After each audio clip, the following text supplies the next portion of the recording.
नमस्कार. आजकालच्या धावपळीच्या जीवनामध्ये प्रत्येक जणाला खूप धावपळ करावं लागते, कारण एवढी समस्या मानवाच्या जीवनामध्ये सुरू झालेल्या आहेत की रोज उठलं की त्याच्यापुढे नवीन समस्या असते आणि ती समस्या सोडवण्यासाठी माणूस समाजामध्ये वावरत असतो. रोज नवनवीन प्रवास करत असतो. मग तो प्रवास गाडीचा असो किंवा जीवनाचा असो. आणि या जीवनाच्या प्रवासामध्ये आपल्याला अनेक वाटसरू भेटत असतात. जसं की मला देखील तुम्ही पाहता ह्या ताई भेटल्या. बऱ्याचदा जेव्हा मी माझ्या कामाबद्दल सांगत असतो त्यावेळी आपोआपच समोरच्या मनामध्ये आपल्याबद्दल एक विशिष्ट आदर निर्माण होत असतो. बऱ्याचदा नेहमी माझ्या कानावर पडणारा डायलॉग म्हणजे की आजकालच्या जमान्यात कोण असं काम करतं. तर मित्र, मला असं वाटतं की आपण सगळे हिंदू धर्मीय ते ईश्वराला मानणारे आहोत. तर देवाने प्रत्येकाचा जो जन्म दिलेला आहे, प्रत्येकाला तो काहीतरी विशिष्ट हेतूने दिलेला आहे आणि तो आपली आपली भूमिका निभावत असतो. तर माझ्या देखील आयुष्यामध्ये ह्या दिव्यांगांची सेवा ही जर भूमिका माझ्याकडे दिली असेल तर ते मी प्रामाणिकपणे का करू नये आणि ती करण्याचा मी प्रयत्न करत असतो.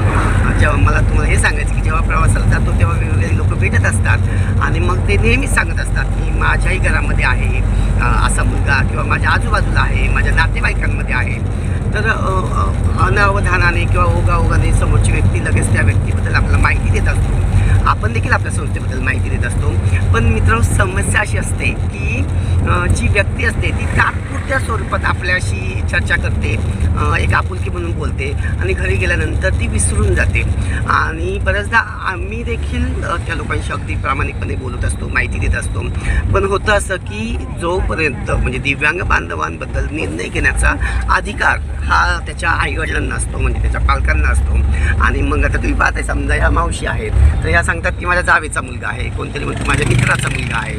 परंतु केवळ मित्र किंवा नातेवाईकांनी पुढे येऊन चालत नाही, तर पालकांनी यायला हवं असतं. आणि मग मी जेव्हा काम सांगतो तर लोक माझ्याकडे सुद्धा अगदी संशयाने बघतात की अरे फुकटमध्ये कोणी काम करतं का.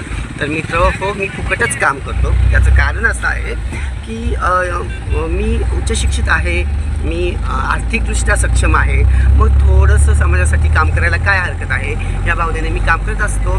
जेवढं शक्य आहे तेवढं करत असतो आणि हे सगळं काम मी तुमच्यासारख्यांच्या मदतीवरच करत असतो. कारण मी जी माझ्या घरामध्ये मुलं सांभाळतो ती काही माझ्या घरची नाही आहेत, तर ती समाजातलीच मुलं आहे आणि माझी सामाजिक संस्था आहे ती समाजाच्याच दातृत्वावर चालत असते.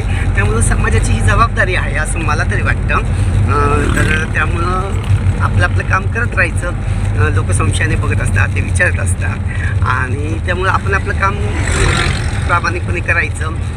काही लोक आपल्यापर्यंत येतात.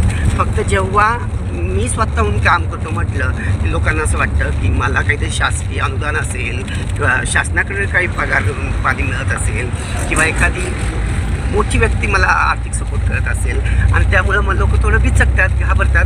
पण त्या व्हिडिओच्या माध्यमातून मला तुम्हाला सांगायचं आहे की ही माझी आवड आहे. मला ईश्वराने दिलेलं हे ज्ञान आहे ते मी देण्याचा प्रयत्न करतो आहे. चला, धन्यवाद.